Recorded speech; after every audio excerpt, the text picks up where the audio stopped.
Bonjour et bienvenue. Aujourd'hui, je vous propose la lecture d'un conte qui s'intitule « 1000 fourrures ». Cette histoire vient se caler dans l'ambiance du sabbat de Beltane, sabbat où il est bon de célébrer la beauté, les plaisirs de la vie.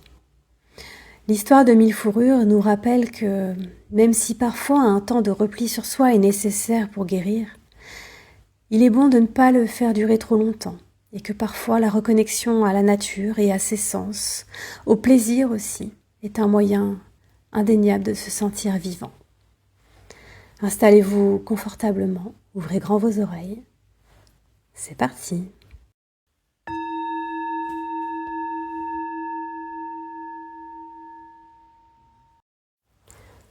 Il était une fois une petite fille au cœur gai qui s'enthousiasmait du vol d'un papillon, du chant d'un moineau, d'un lever de soleil aux couleurs chatoyantes.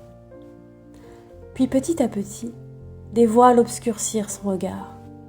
D'abord, sa mère était décédée. Son père ne s'était pas bien comporté. Elle se sentit abandonnée, rejetée, menacée. Son cœur soudain se figea de terreur. Son corps, vif, se raidit. Elle n'eut plus qu'une idée en tête: fuir la cause du malheur. Et pour fuir, pour se protéger, elle prit une première peau lourde, poisseuse et velue, une peau d'âne dans laquelle elle s'emmitoufla. Puis elle prit la route. Elle découvrit l'attitude des humains, tantôt cupides, menteurs, manipulateurs et malveillants. De nouveau cela la blessa. Elle se sentit si fragile, si terrifiée, qu'elle se couvrit de toutes les peaux qu'offrait la nature. Renard, loutre, écureuil, loup, ours. Elle superposa une couche sur l'autre, jusqu'à devenir celle qu'on appela 1000 fourrures. Dans son antre, celle de ses peaux, elle était au chaud, le regard sur le monde voilé par l'obscurité de ses couches. 1000 fourrures dormaient beaucoup, mangeaient à peine, et évitaient soigneusement plus de contacts que nécessaire pour se protéger le plus possible. D'ailleurs, quand on lui demandait « Es-tu heureuse, Souillon, de vivre seule dans ta tanière ?» elle répondait oui d'un hochement de tête et tournait les talons. Oui, elle était heureuse. Pourtant, était-ce au bout de quelque temps ou au bout de quelques années? La femme aux 1000 fourrures sentit ses jambes, ses épaules s'affaisser. Elle ne tenait plus debout. Alors, elle se mit à ramper, pour se nourrir, pour boire, pour se laver. Une immense fatigue s'empara d'elle. Elle bougeait à peine dans son cocon, celui des 1000 fourrures qui petit à petit l'embaumaient. Le temps passait dans l'obscurité de ses couches. Son cœur était au chaud, endormi. Son corps ne recevait plus les rayons du soleil. Sa peau le plaisir d'une caresse, d'un baiser.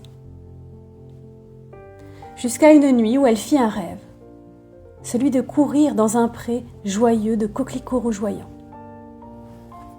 Le matin suivant, elle perçut un murmure malgré les 1000 fourrures. C'était un piaillement d'oiseaux. La nuit suivante, une nuit de nouvelle lune, son sommeil fut léger. Elle entendit la chouette ululer.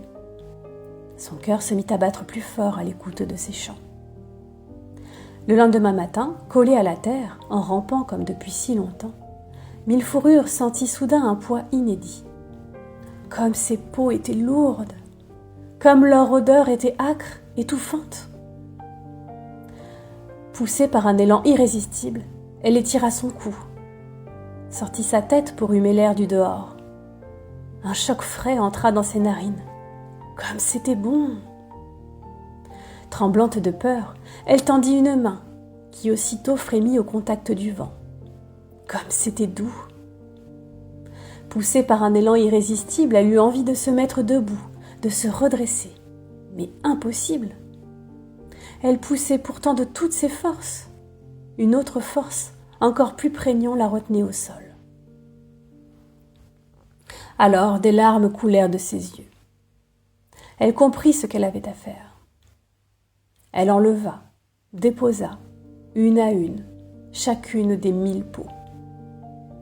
Cela dura un temps, jusqu'à ce qu'elle se retrouve nue, vierge de son passé, de ce qui lui avait fait si mal, si peur. Elle réussit à se mettre debout, vacilla aussitôt, puis elle sentit la terre la soutenir, devenir la compagne de ses pas. La femme entra dans une rivière, une robe d'eau l'habilla, rafraîchit en elle ce qui devait être irrigué.